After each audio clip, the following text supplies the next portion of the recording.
Exercising patience while using technology, like Tanchi mentioned, can help bring us greater satisfaction and fulfillment. But sometimes it's not technology that we struggle to tolerate, it's people. Accepting those that are different from us can be difficult, as evident by numerous news headlines and personal experiences. Here to share her story of acceptance, please welcome sophomore Ekta Karkala.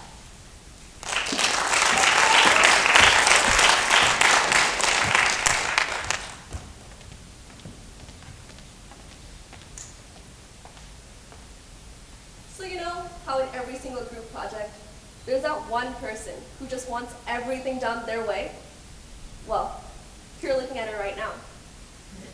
So you can imagine that when I learned that Justin, the shy, quiet boy at the back of my English classroom, was to be my partner for the biggest project of my 7th grade year, I was more than a little disappointed. I was hoping for someone like my friend Megan, who had the highest grade in the class, or my friend Ellen, who read 3,000-page autobiographies just for fun. So on the first day of working together, Justin didn't talk to me at all. He didn't even look at me. And this was extremely disappointing. As a student, I wanted to talk to someone who I could have intellectual discussions with, someone who would carry their weight in my group. My teacher, obviously noting my disappointment, pulled me aside and said, "Hey Ekta, I know you're frustrated right now, but I want you to know that Justin has autism spectrum disorder. I have faith in you that you will be able to respect him and accept him, just like you would with any other class member." Now, I could have gone 3 ways from that conversation with my teacher. Number 1, I could have been rude, bitter, and ignorant, and just downright refused to work with him. Number 2, and this is honestly what most people do, I could make working with him a sort of necessary evil, not truly involving him in the fear that he wouldn't be able to understand what I was doing. And number 3, I could have been kind and accepting. I could have informed myself and found out what made Justin comfortable. So I went the 3rd way, and to this day, I am so glad that I made that choice. I went home and did my research on why Justin wasn't as talkative or energetic as the other kids in my class. Autism, or autism spectrum disorder, is a developmental disability characterized by struggles in speech, verbal and nonverbal communication, development, as well as unique strengths and differences. We now know that there's not one type of autism, but many, each caused by a unique combination of genetic and environmental influences. And that leads to the term spectrum. Autism is a spectrum disorder, which indicates the wide variations of challenges and strengths possessed by each individual. So I went to class the next day, and because I was informed, I was so inspired, encouraged, and ready to help. It was really hard getting Justin to open up to me, but this time I was not willing to give up. I noticed that he had lots of stickers of trains all over his laptop and his binder, and I simply asked him, "Justin, do you like trains?" And I was shocked by the transformation. The once shy, quiet boy who didn't even look at me was now bursting with enthusiasm, telling me all about his favorite train model and the change of trains over time. Now, this was something I would never understand. It went way over my head. But what I got out of that interaction was the connection. That one spark inspired me and pushed me to dig deeper, to find more of what made Justin click. I knew now that I had to apply his interest in trains to the project we were working on. Our assignment was to write an essay on the character development of a boy from the novel Curious Incident of the Dog in the Nighttime.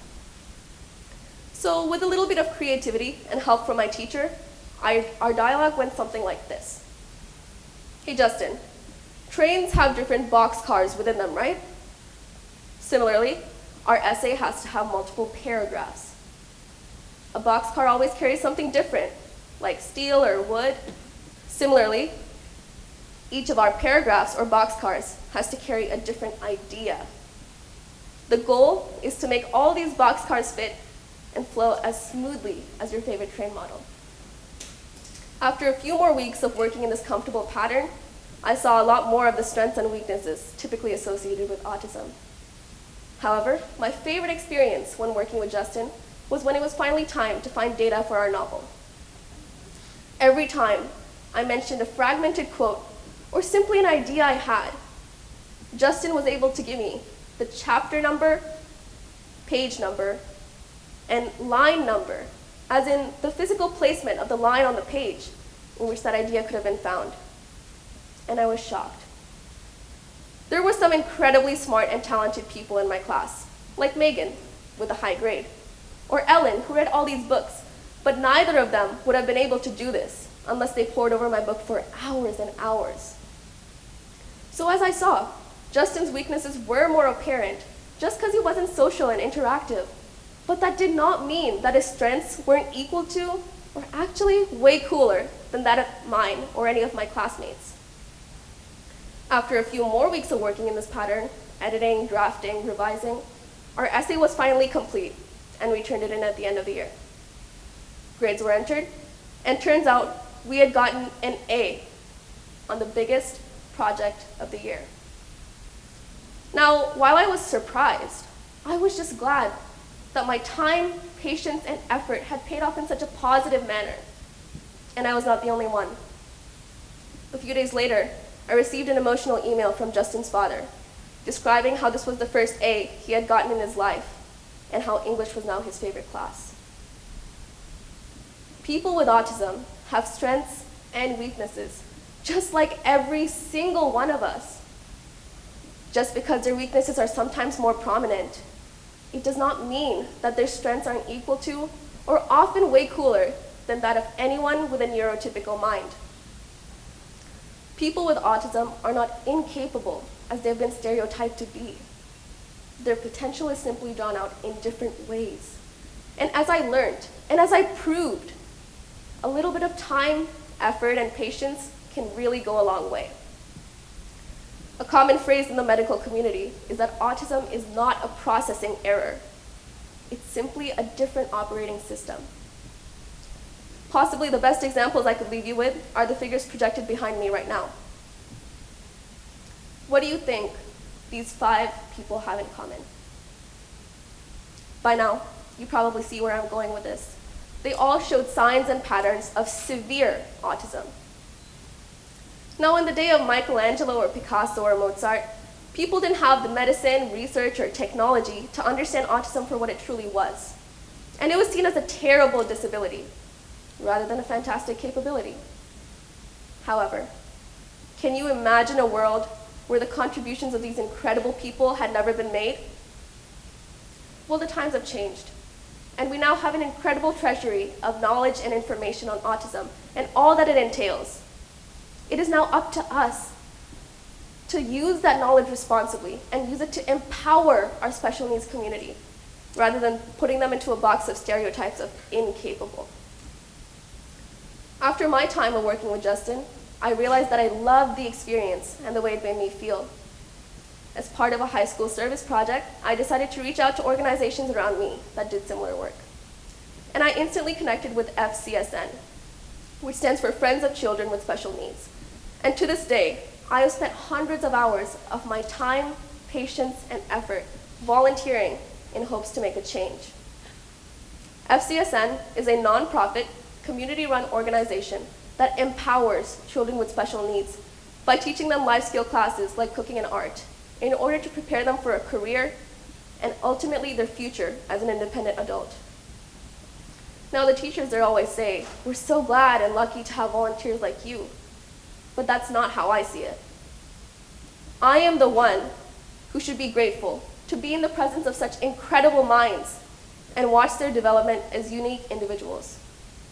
Despite facing challenges in communication, fitting in and out of school, and bodily function, every single kid has a beautiful smile on their face the moment I walk in.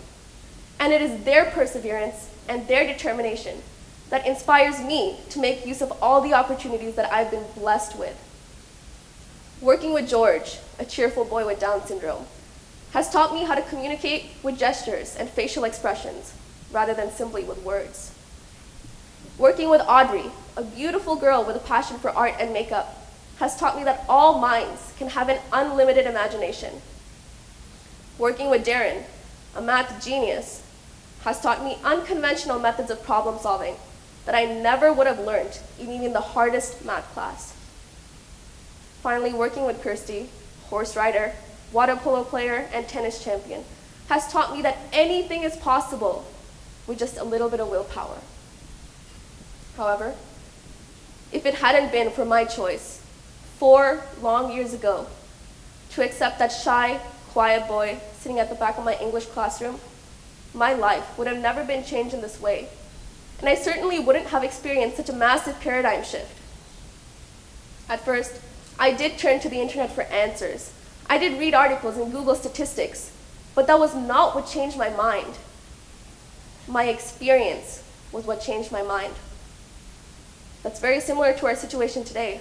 We have so much knowledge and information, but it is up to us to take the final step and create the experience to empower our special needs community.